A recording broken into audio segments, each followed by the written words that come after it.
Hello everyone, my name is Dr. Marissa Brouwers and I am the current president of SAIOPSA.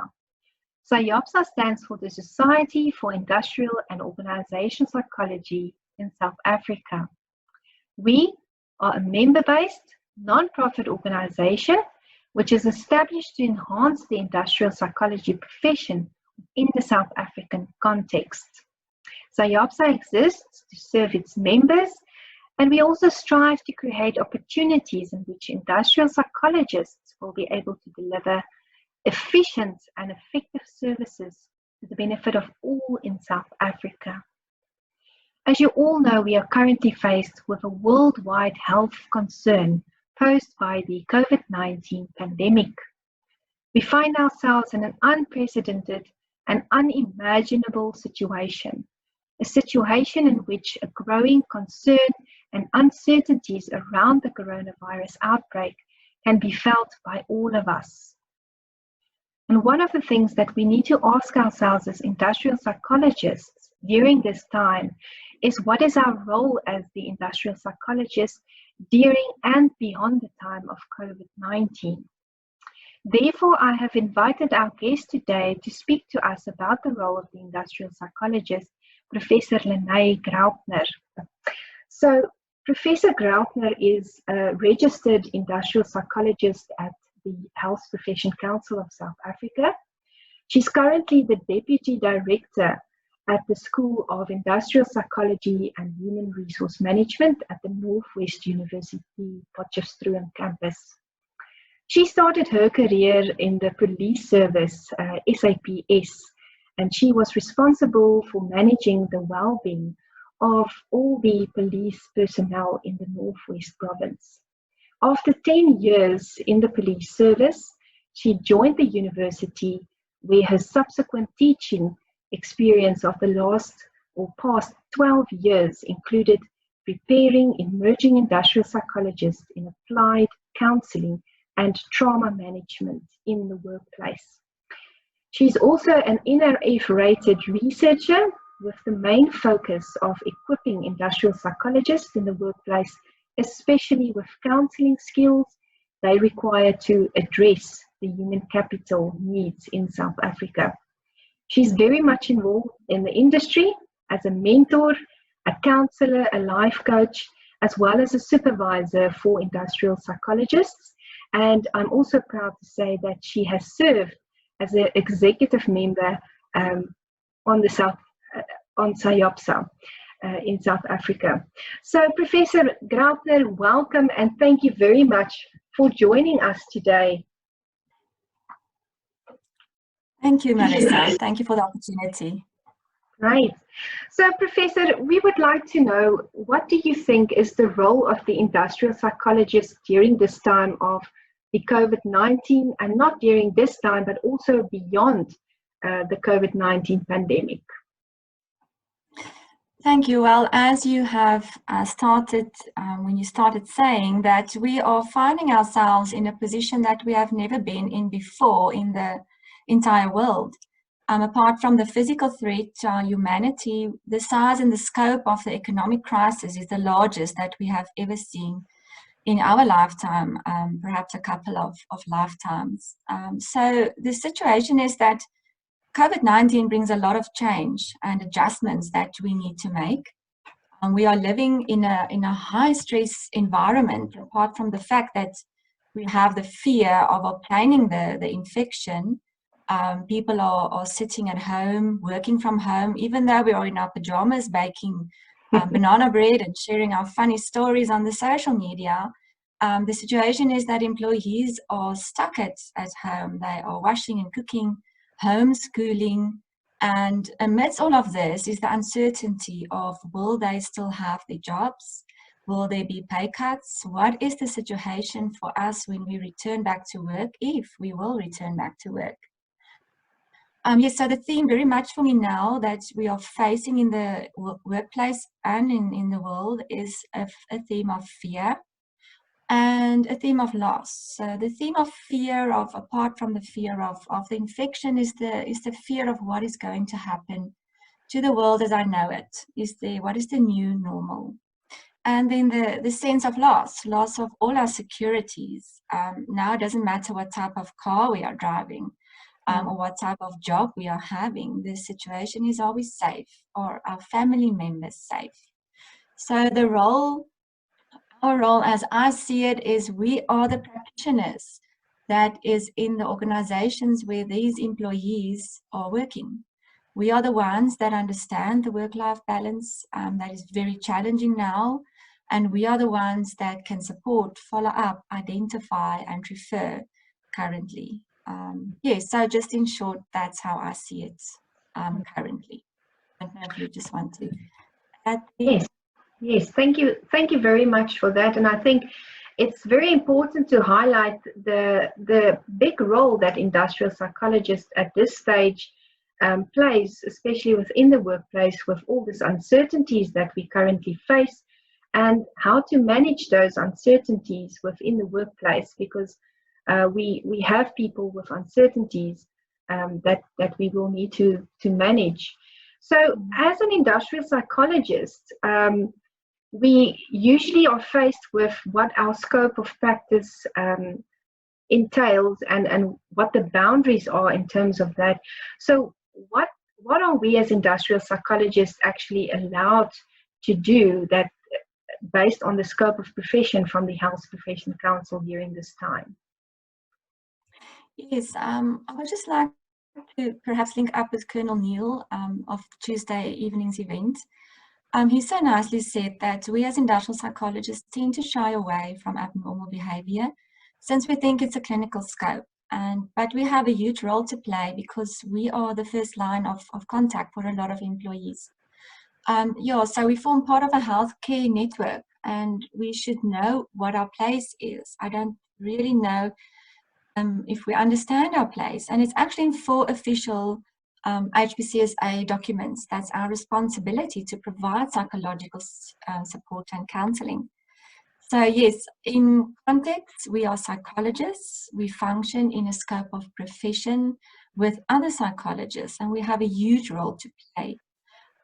In answer to your question, basically, I think we are afraid of the specific scope or rather being out of our specific scope. And the thing is, I think we are so afraid of being out of our scope that we're not in our scope completely. We're not where we're supposed to be at the right time and the right place, and where we can provide support to a lot of afraid staff members currently. The thing is, we are behavioral scientists. We are trained in human behavior. We should pick up on non-verbal cues, on group dynamics. Just by entering a room, we can pick up on dynamics, and we can assist employees to function better just by merely commenting on what we see, because we are trained in that.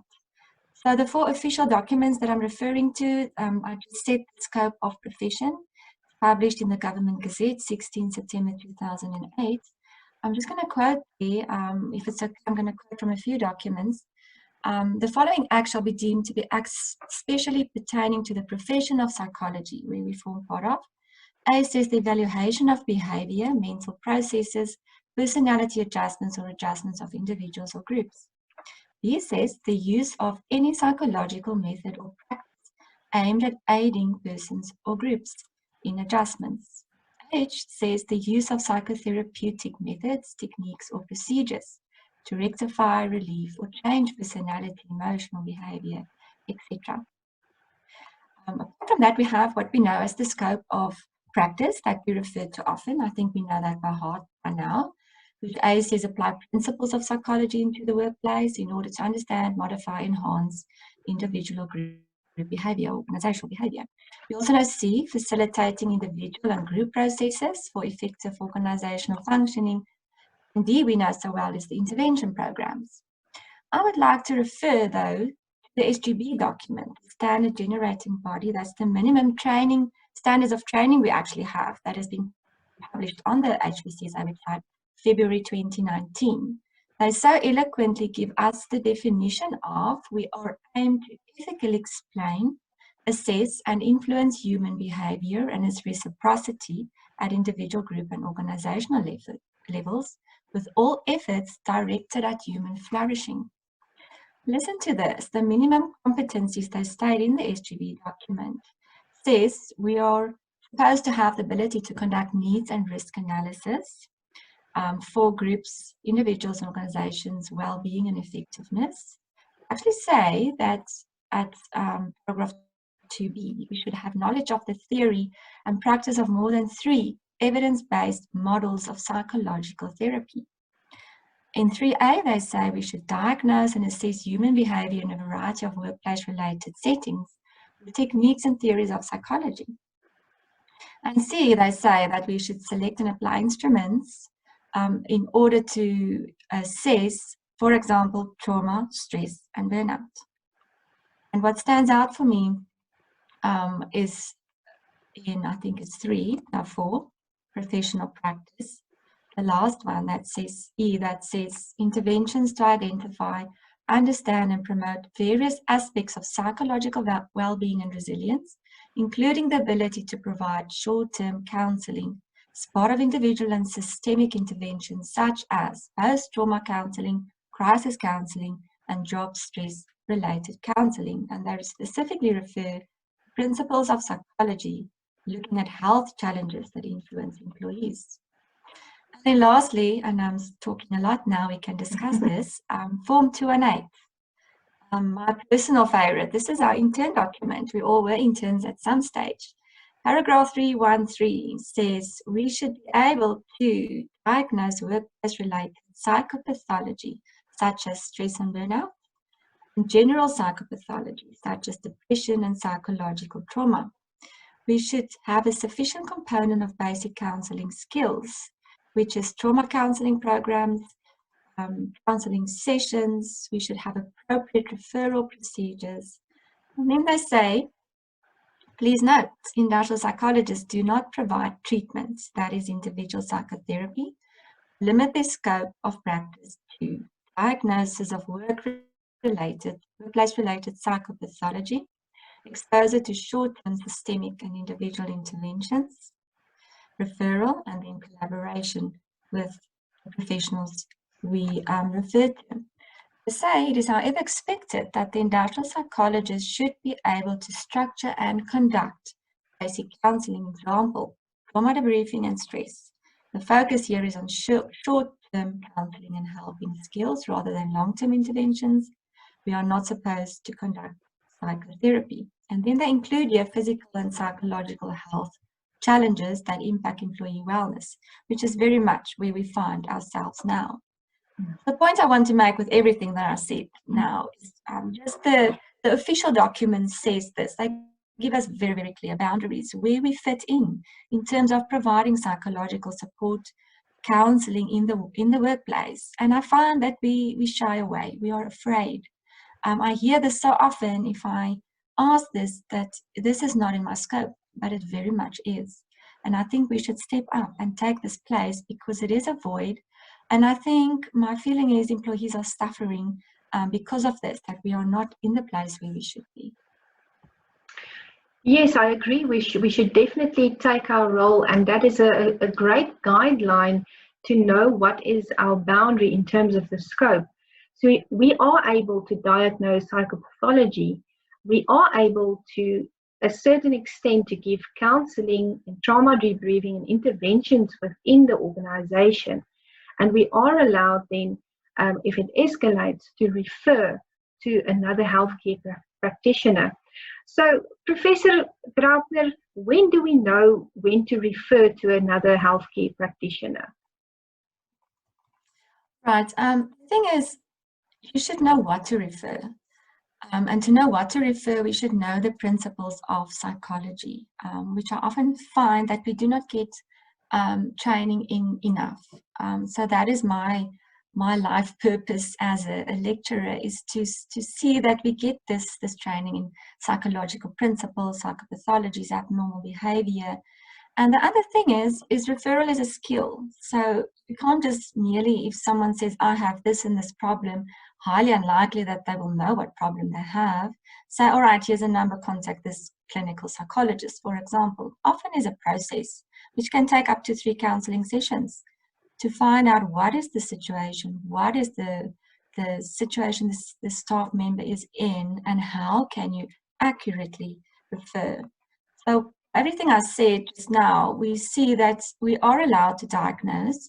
I would rather say I would identify, look at signs, look at symptoms, try to clarify this, determine if there's a history of certain behavior, because that will clearly give you a guideline as to if you should refer to whom and when, if it's for example. I would say for us, it would be all about managing and screening. Colonel Neil the other night clearly referred to the adjustment disorder that we may provide assistance for.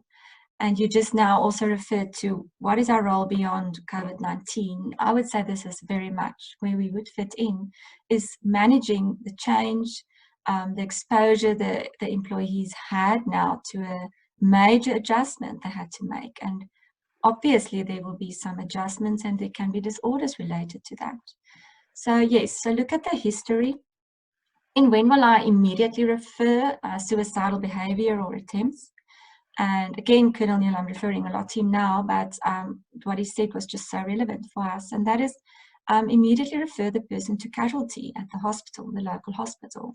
It doesn't help you to refer the person to a general practitioner or a clinical psychologist in a month's time when they need help now. Also, therapeutic intervention, if it's very clear this person has a history, if they tell you about have a history of psychopathology, they have a history of perinatal disorder or being bipolar, or they tell you they're not sleeping well, they're not coping, they're not eating, they have anger outbursts, something should click in your head. I know this is this disorder. And you write your nice referral letter to your colleague in the industry. Dear so-and-so, I'm referring Pete to you. It seems that he is showing symptoms of. That is typically how I would write my referral letter. And how do I know I'm referring effectively? I will ask, I will follow up, I will get feedback from my client, from my colleague in the industry, and to find out if they are getting the help that they need. And just the other point I want to make is that we should know who our colleagues are. We spoke about the healthcare networks, and get a healthcare network folder for you on your computer. Include all the categories of psychology there, the clinical, the counseling, the educational, your psychometrists and counselors, medical practitioners, your psychiatrists, dietitians, physiotherapists. Also know where's the psychiatric facilities in your vicinity, or even in the country. Can be that you should refer someone to another psychiatric facility in another province. Would also have the South African Depression Anxiety Group's number, FAMSA's number, Alcoholics Anonymous, rape support centers. So the thing is, if you're in a situation and need to refer, you can't find yourself there wondering, oh, where's this and this number, or do I even have such a service in my town? So yeah, I hope I answered your question. Yes, thank you very much. And I also agree with the fact that one needs to look at the history of someone, especially in this time with the adjustment disorder. One cannot just simply diagnose. One needs to also look at the history of that person as well before you refer. So I definitely agree with that. So we usually are faced with these situations within the workplace, and then we need to refer to other healthcare practitioners. But when do we know, or at least when can another healthcare practitioner refer a client to us as industrial psychologists? Yes, again, I would say it's when you have your healthcare network, you will know who work with what. And specifically for me, what's important here is that we should know our own scope. If someone refers to you, is not to have a fright of your life and wonder if you can really support. But I think we are perfectly positioned in the situation we are in now to provide support in terms of the adjustment disorders that we've just referred to: stress, burnout, coping, work-life balance, coping at home, working from home. Now suddenly the workplace is in the home, and you have to get the kid off the the couch when you're Zooming, because everybody can see what the chaos is behind you. And so it's a personal space that we're opening up to the world. So I think we are perfectly positioned to assist there. And even physical, psychological health challenges. The thing is, we are, as psychologists, trained to serve humanity, and we have a responsibility. So if someone refers to you wrongly, I will not refer back. I will assist and determine what's going on, and then refer appropriately to someone I know can assist specifically. Well, thank you very much, Prof. Graupner. Lastly, from my side, I would like to know what would be your last words of encouragement for industrial psychologists during this time of the COVID-19 pandemic. Yes, the thing is, we are also in the pandemic. We are also uncertain. We also have a sense of fear and loss. So I would say we should really take care of ourselves, look at our support network, ensure that we are rested, that we are available for those who need support, but that we also know when we need support, to be courageous and be bold in our profession. I so much believe in what we can do, because I think we are hope carriers. We bring a sense of hope that life will be okay again, and we can assist someone in that process. I'm just thinking now of Professor Dewstrom, for the late Professor Dewstrom. He wrote an article in 2007. I actually have it here. The title is "Lest We Forget That Industrial and Organizational Psychology is Psychology." It's an excellent article about our identity as IOPs.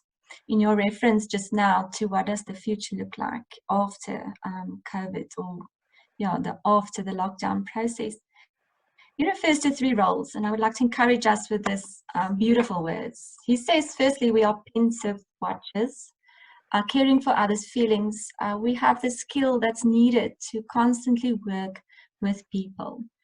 Secondly, we are aroused thinkers, and that's an active type of problem solving kind of thinking. We are confronted with the deep-rooted problems that influence people's lives, and we have the problem-solving skills for that. And we are scientists. We should think like scientists. And then lastly, it says we are bold workers. We are courageous. We relentless labor and ceaselessly struggle to serve humankind. We have the characteristics to serve. So I would like to encourage each IOP out there, a practitioner in the psychology field, to take these 3 roles and be it, because this is who we are in essence. Professor Graupner, thank you very much for those words of encouragement. We greatly appreciate your time this morning, and thank you so much for sharing your expertise with us, and all the best on your side as well. And please be safe, and thank you again very much for being with us this morning. Thank you, Marissa. I also would like to thank SAOPSA for everything you are doing. You have a large presence on the social media, and the encouragement, specifically, I would say, for us in industry, the practitioners, is very heartwarming. Thank you for the opportunity as well. Thank you very much, Professor. Have a lovely day. Bye-bye. Bye-bye.